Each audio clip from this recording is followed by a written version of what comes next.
नमस्कार दोस्तों, आपका मेरे YouTube चैनल कथा भक्ति साधना में स्वागत है। आइए हम जानते हैं मौनी अमावस्या के दिन क्यों रहते हैं मौन व्रत। सनातन धर्म में अमावस्या का विशेष महत्व माना जाता है। माघ माह में कृष्ण पक्ष में आने वाली अमावस्या को माघ अमावस्या या मौनी अमावस्या कहते हैं। पौराणिक मान्यताओं के अनुसार इस दिन मनुष्य को मौन रहना चाहिए, गंगा यमुना तथा अन्य पवित्र नदियों में स्नान करना चाहिए। पौराणिक मान्यताओं के मुताबिक इस दिन मनु ऋषि का जन्म हुआ था, इसलिए मनु शब्द से मौनी की उत्पत्ति होती है।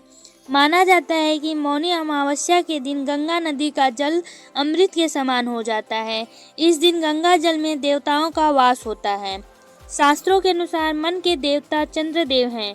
अमावस्या के दिन चंद्रमा का दर्शन न होने की वजह से मन की स्थिति बिगड़ने लगती है, इसलिए इस दिन मौन रहकर मन को नियंत्रण करने का विधान है। इस दिन व्रत रखकर मन ही मन ईश्वर का जाप और दान करना चाहिए।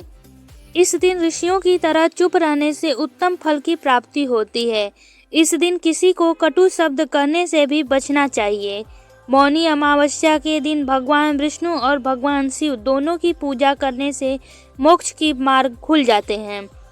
जो व्यक्ति मौन रखकर इस व्रत को पूरा करता है तो मुनि पद की प्राप्ति होती है। इस दिन गंगा स्नान करने से अश्वमेध यज्ञ करने के समान फल मिलता है।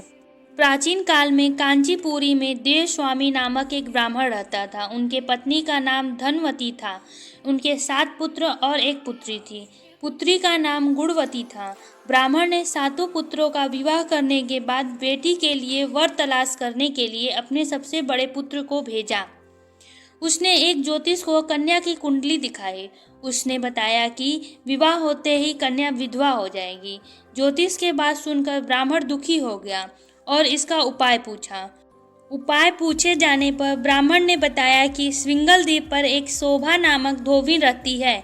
यदि कन्या की शादी से पहले घर आकर वह पूजन करे तो यह दोष दूर हो जाएगा। ब्राह्मण ने गुणवती को अपने सबसे छोटे पुत्र के साथ श्रृंगल द्वीप भेजा।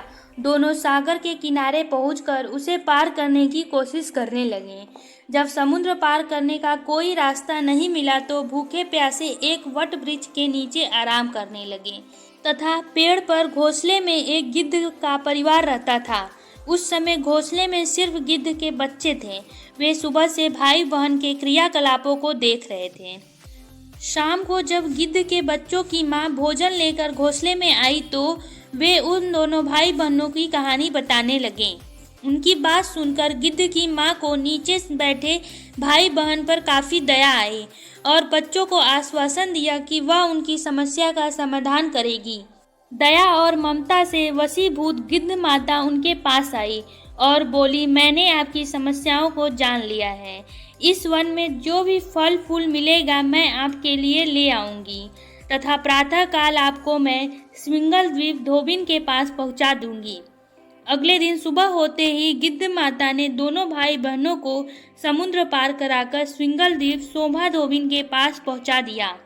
गुणवती प्रतिदिन सुबह सूर्योदय से पहले सोमा का घर लीप दिया करती थी। एक दिन सोमा ने अपनी बहुओं से पूछा, प्रतिदिन सुबह हमारा घर कौन लीपता है?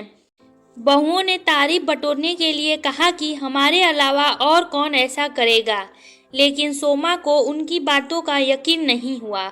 वह यह जानने के लिए पूरी रात जागती रही। तभी उसने सुबह गुणवती को घर साफ करते हुए देख लिया और उसने उनकी परेशानी पूछा। गुणवती ने अपनी सारी परेशानियों को बताया, जिसे सुनकर शोभा चिंतित हो गई और उनके घर जाकर पूजा पाठ करने के लिए तैयार हो गई। सोमा ने ब्राह्मण के घर आकर पूजा किया, लेकिन इसके बावजूद गुणवती का विवाह होते ही उसका पति मर गया। तब शोभा ने अपने सभी पुण्य गुणवती को दान कर दिया, जिससे उसका पति जीवित हो गया। लेकिन पुण्यों की कमी से शोभा का पति और बेटे की मृत्यु हो गई।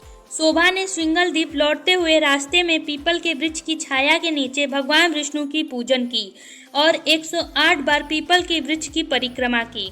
इसके पुण्य प्रताप से परिवार के सभी सदस्य जीवित हो उठे। इस प्रकार मौनी अमावस्या के दिन किसी पवित्र नदी में स्नान कर विधिवत भगवान विष्णु की पूजा अर्चना करने व पीपल के पेड़ की परिक्रमा करने से मनोवांछित फल की प्राप्ति होती है तथा परिवार के सदस्यों पर भगवान का आशीर्वाद बना रहता है। अगर आपको ये जानकारी पसंद आई हो तो कृपया मेरे वीडियो को लाइक कर दें और शेयर कर दें, साथ ही मेरे चैनल को सब्सक्राइब कर दें। धन्यवाद।